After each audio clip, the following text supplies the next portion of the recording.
President Obama has announced a new executive action concerning gun sales in the U.S. The issue of guns is a highly controversial one. We're exploring some of the reasons why. First up, in the debates over gun rights and gun control, the Second Amendment to the Constitution often comes up. It says, quote, "A well-regulated militia being necessary to the security of a free state, the right of the people to keep and bear arms shall not be infringed." I believe in the Second Amendment. It's there written on the paper. It guarantees a right to bear arms. But I also believe that we can find ways to reduce gun violence consistent with the Second Amendment. One part of the president's plan would make a new rule for individuals who are, quote, "in the business of selling firearms." It's not exactly clear who that applies to. But what they'd have to do is register as licensed gun dealers. That would force them to make background checks of people who bought guns from them. Until now, many person-to-person gun sales could be made without these background checks. But can the president enact this rule without Congress's approval? He says yes through executive action. But House Speaker Paul Ryan, a Republican, says no, that the president's proposal to restrict gun rights were debated by the U.S. Senate and rejected. Ryan says no president should be able to reverse legislative failure by executive action, even slightly. Critics of the president's proposal say it wouldn't have stopped last month's terrorist attacks in San Bernardino, California, or the 2012 shooting at an elementary school in Newtown, Connecticut. The president, emotional when mentioning victims of that attack, said while his action wouldn't stop every act of violence or evil in the world, it could try to stop one act of evil, one act of violence. Where do Americans stand? A Quinnipiac University poll in December found that 89% support increased background checks for gun buyers. But a CNN ORC poll in December found that 51% of Americans are against more gun control laws. Today's roll call starts across the Pacific in southern Japan. It's the location of Kagoshima Prefecture, and the students of Lasao High School on the roll. It's great to see you today. From there, we're jumping over to Springfield, the capital of Illinois. Look up to the Falcons. Franklin Middle School is with us today. And from Minnesota, please welcome the Hilltoppers. They're summiting Marshall School in the city of Duluth. The ISIS terrorist group, which surged to power in 2014 and took over large parts of Syria and Iraq, is losing the battle for Ramadi. It's a strategically important city in Iraq. ISIS took control of Ramadi last spring, despite U.S.-led airstrikes in the area.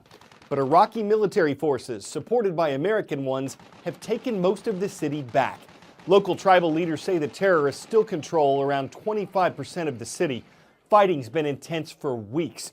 One thing ISIS does to avoid airstrikes and move freely is go underground. Iraqi forces have found tunnels as they've wrestled back control of Ramadi. They've also found mass graves of civilians.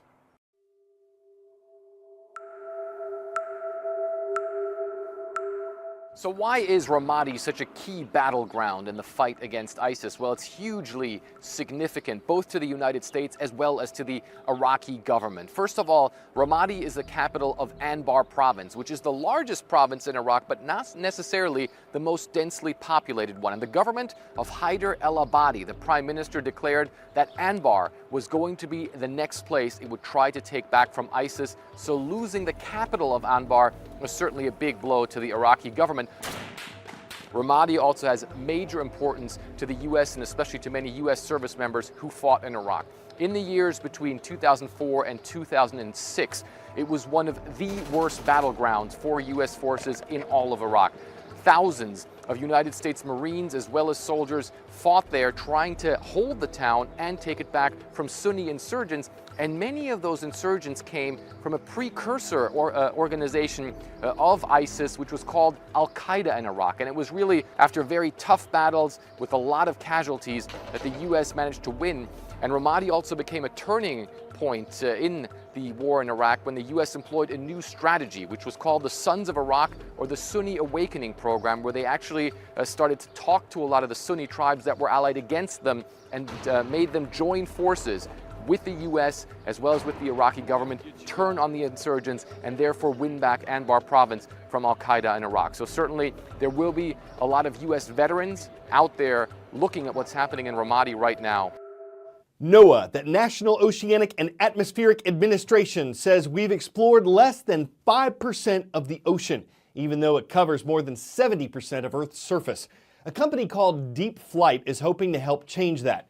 What it offers could fit on a yacht and costs about as much, but it could give us a new perspective on what's beneath the waves.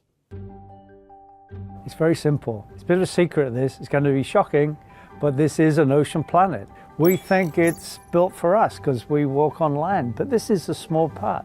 94% of life on Earth is in the oceans. We're excluded. Human beings don't have access to our own planet. We're trying to change that. So this thing comes down there. For the last 50 years, we've gone underwater in machines called submersibles. Initially, the holy grail was to get to the bottom of the planet. And now you realize that the real goal, let's get everybody else down there who wants to go. Let's give them the opportunity. It doesn't exist right now. We're trying to create that. In a normal submersible, most people think you need to be a professional pilot because you have to adjust the valves, you have to adjust the buoyancy, and if you mess up, you can sink. Well, the machines we're building now don't do that. They don't have that complexity. There it is. We just tried to make them so they're usable by most people.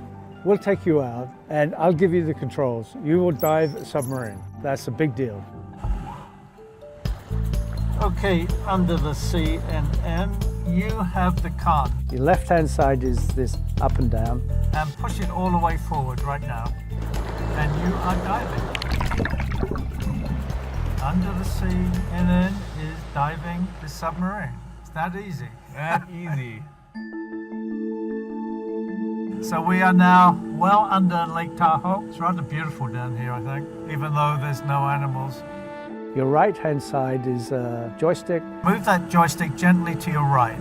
The sub is turning around to the right. Move it gently forward. You're now moving forward. That's all there is to it. We go down to what we call the edge of darkness, which is this wonderful twilight zone. Below where you can snorkel, but before it's black. At 400 feet, it's black. You can't see. What's the point? It's powered electrically. We have really good lithium type batteries, and you can stay down electrically 8 hours or so. Life support is really important, so that's 24 hours, much longer than you need. And most people, that's 1, 2, 3 hours maximum. The key to having something that most people can use is if you mess up, what happens? If you get into trouble, you have to do the simplest possible thing. Switch it off, and it floats back. You're home. The very first of anything cost a lot of money, so these cost well over $1 million. How do we get that to most people? We fly in airplanes. We don't have to buy them. You rent one, charter one, you get taken out by one, don't have to buy it. You can't tell the future, but our kids will have access to the ocean in a way that we never did. Their parents thought this planet was explored, trodden, worn out, fought over. That's it. We have to go into space.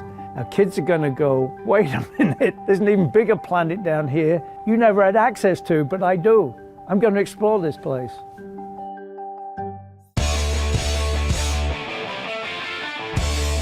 The forecast for Harbin, a city in northeast China, a high of 11, a low of -11 Fahrenheit. What do you do with all that cold? Behold the Harbin International Snow and Ice Festival. Tons and tons of ice and snow, spectacularly sculpted and lit up from the inside. The event's been held for 31 years and has become a major tourist attraction. It usually lasts through February, weather permitting, of course. This snowy place is no place for the hot-headed. Harbin may give you a warm-hearted welcome, and there's no doubt it beats the heat. But if you prefer fire to ice, you may want to think twice before you chill, even if you have no chill, in a place where the chill is the thrill. I'm Carl Azouz, and I'm done harping on that. CNN Student News hopes you'll chill again tomorrow.